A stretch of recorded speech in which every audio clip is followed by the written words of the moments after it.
Serious demand है state government से।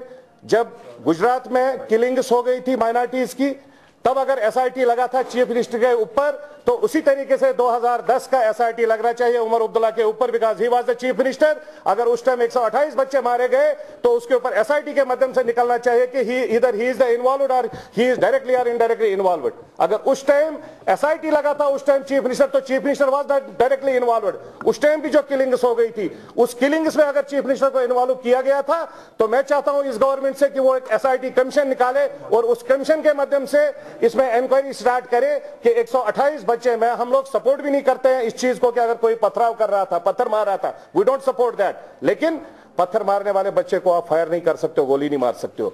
अगर इस स्टेज पर जैसे फ्लड इफेक्टेड लोग हैं, दुकानदार है या कंट्रैक्टर्स है, उन बेचारों का भी पैसा नहीं आ रहा है। आज तो दुख इतना है कि जो टीचर सड़क पर आ गए, जो टीचर की वजह से हमारे आज स्टेट के 17 लास्ट ईयर भी 17 IAS officers who have been able to produce because of our teachers.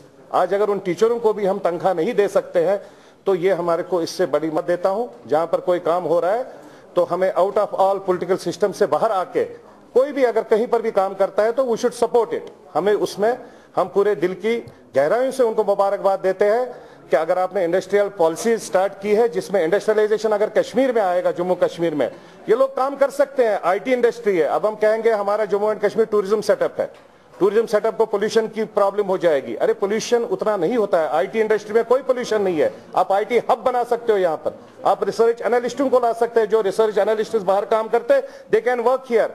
आप यहाँ पर बहुत ऐसे इंडस्ट्रियल प्रोडक्ट्स है कंट्री में जो पोल्यूशन के बगैर भी काम कर सकते हैं, जो ऑप्सू में काम कर सकते हैं, जिसके माध्यम से हमारे स्टेट के यहाँ पर इन पर्टिकुलर वैली के बच्चों को रोजगार मिल सकता है।